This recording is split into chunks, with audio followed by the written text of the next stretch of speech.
consisted of actually two wars, or at least I got medals from two wars. And the first action that involved the medals that I received from World War II were occupation services. I have the China Occupation Medal, and I also have the Japanese Occupation Medal.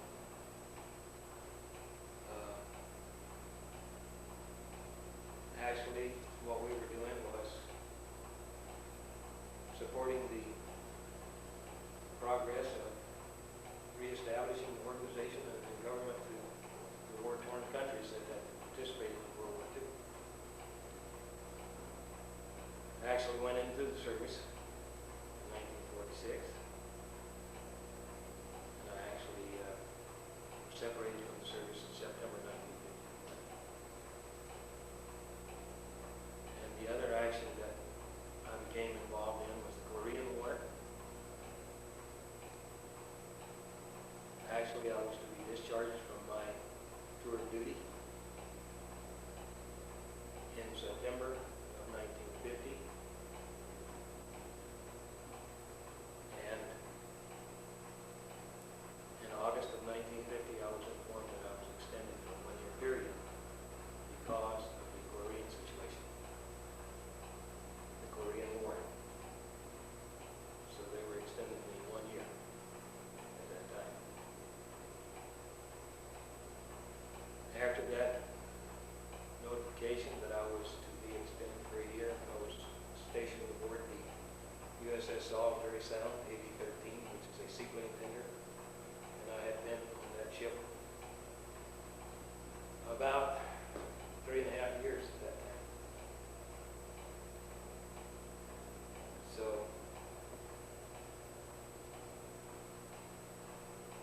we went to Iwakuni, Japan. We set up an advanced seaplane base there with PBMs, and our planes were flying mine patrol on the Busan Harbor, and this is where most of the troops were coming in to engage in the Korean combat zone. This is where they were mostly landing. And we're doing mine patrol there and also other patrol over the Busan area. And my action there was really just a support group. We did the maintenance and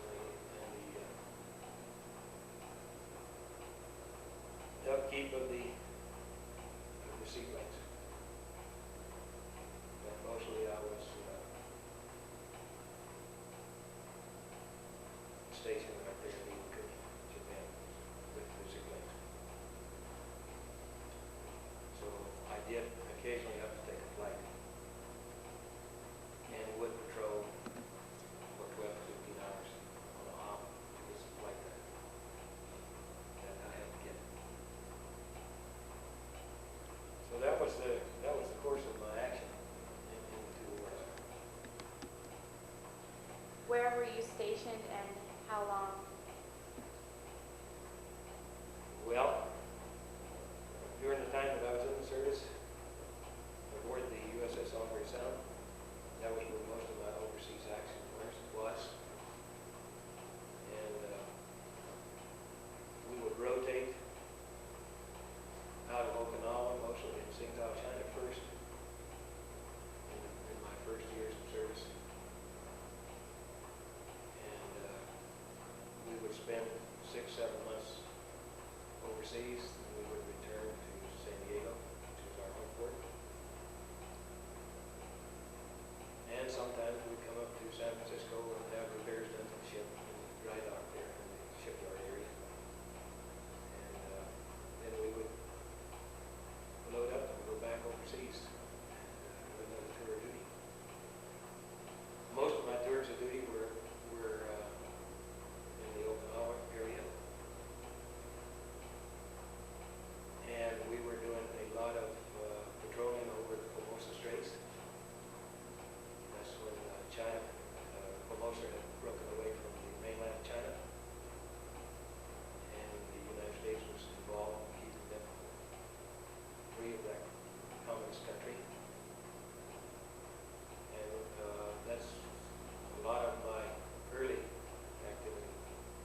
What was your job? My job,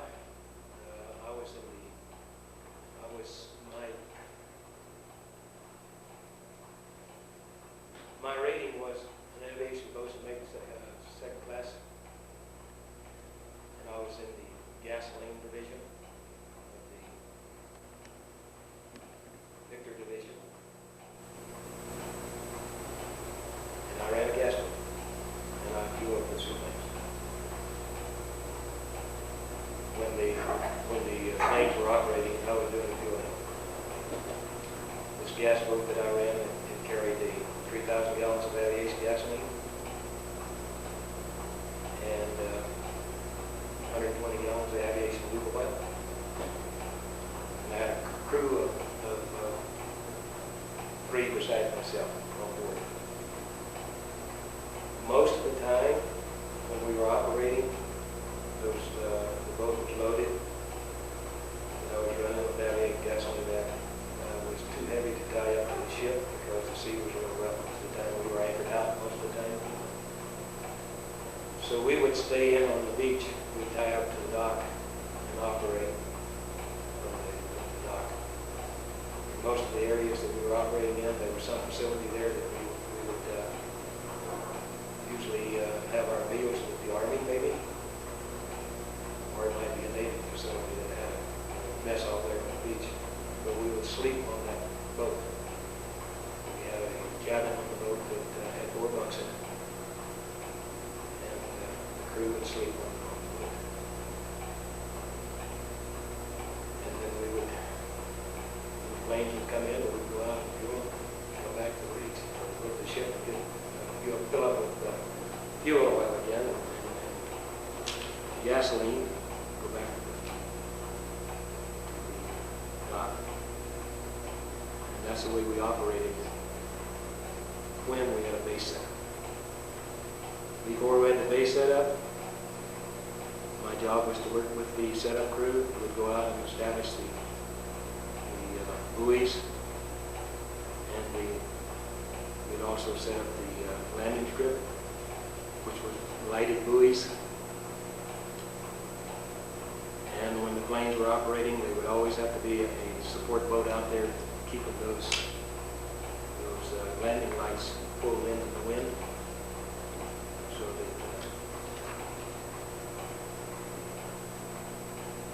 the PBMs would have a marker for landing. So we'd set up those first, and then my duties became operating the fuel boat. And when we were at sea, my job was to stand watch as the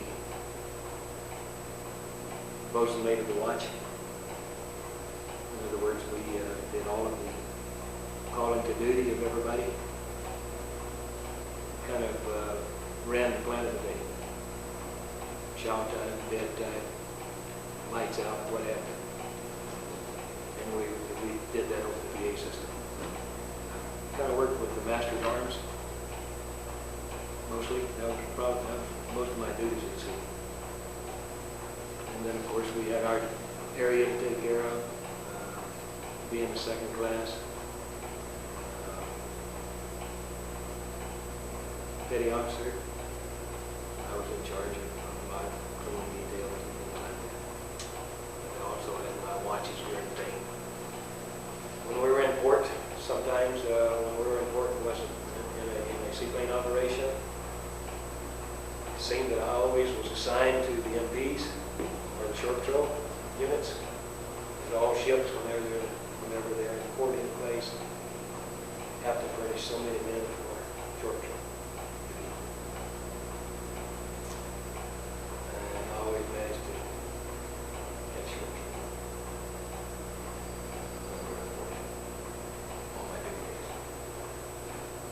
And that's about it for my duties.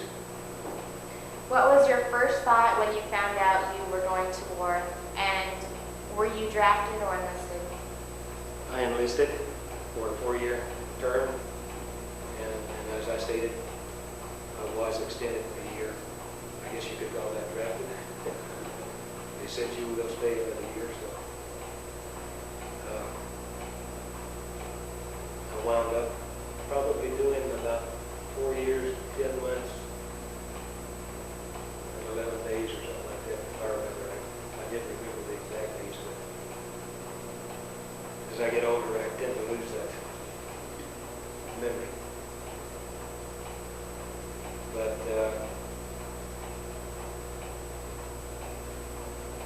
as far as finding out that I had to stay an extra year, I wasn't happy about that.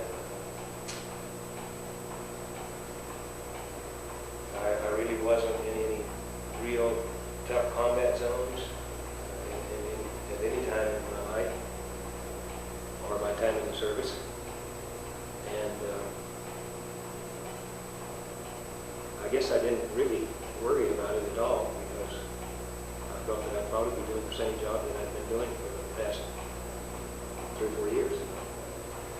So I really didn't think that I would get probably any closer to a danger area or a combat zone than I had previously been.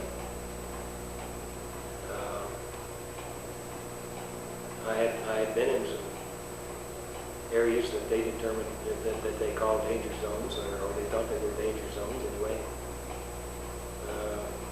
At one time, I believe it was in sometime in 1948, we spent about a week at the mouth of the Wangfu River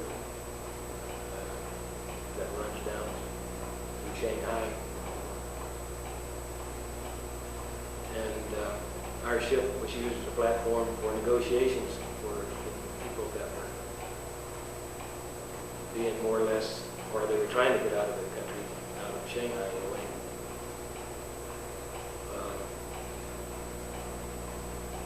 Since it had failed the communists about that time. And we were negotiating with the communist officials to try and get them out to our ship, to bring them out of Shanghai. Well, we had a lot of communist gunships around us all the time.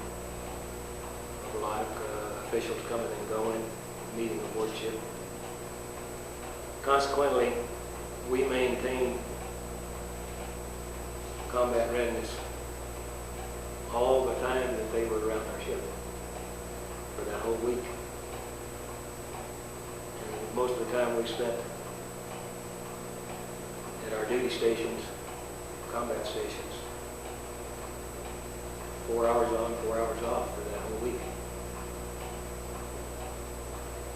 And until that ended, because we never knew what was going to happen. And then we wasn't the only ship there, American ship there. We had a lot of destroyers, we had a lot of support too. But our ship was the one that was used for the platform for the negotiations. So I guess that's about as close to any real combat that I ever came to, because we were just there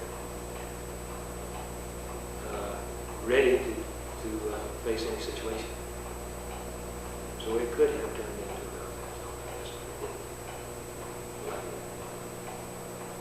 We did find out later after the negotiations failed to get them out to our ship, to bring them out of there,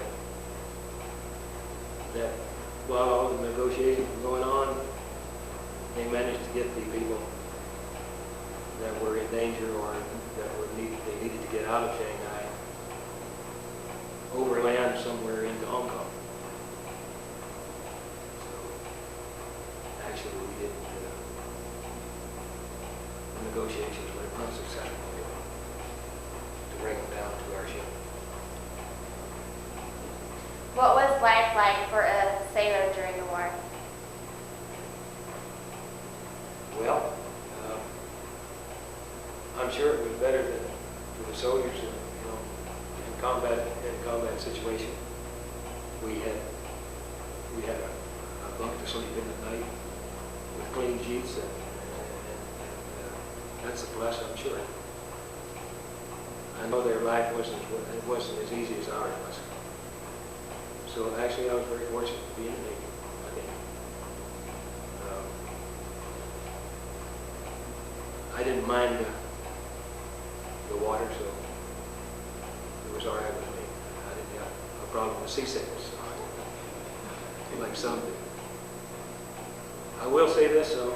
It seemed like every time that we would get underway after we'd been in an area for quite a while operating, or else in port somewhere for quite a while, I always noticed that the first night out to sea, everybody kind of went to bed early. I think they were trying to get their sea legs back. You kind of lose it when you're in port water. And you do maybe not feel as well as you would if you've still been in port. So I think that's a reason that everybody lights out early, go to bed early, on their first day back out to sea until they got their sea legs back. How did it feel knowing that you were fighting for your country? I always felt very good about being able to serve my country, and I'm still of the same feeling. I'm glad that I had the opportunity to serve my country, and certainly would do it again if I had to, because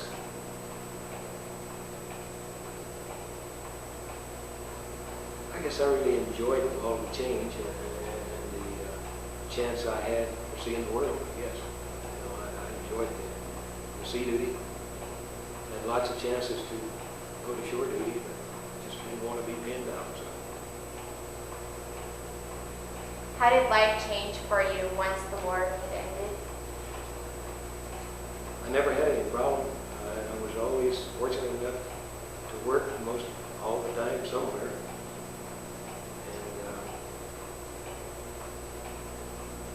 I never had any problem coming back into civilian life. So I thought I was treated well.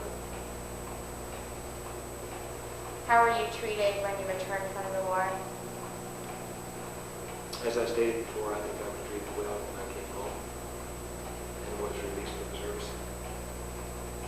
Although I will say that the Korean War was still going on when I was released.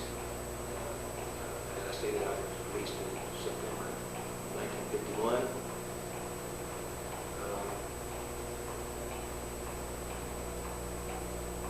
I'm not sure.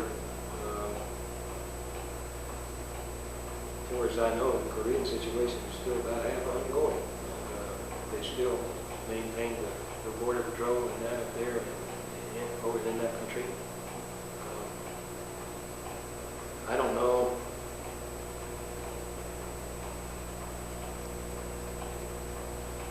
if there ever was a clear-cut treaty or not. I guess there was probably along 53, 54. But anyhow, I know that the 38th parallel is still there. What thoughts enter your mind when you see the American flag? When I see the American flag, I feel respect for it. That's my main thoughts.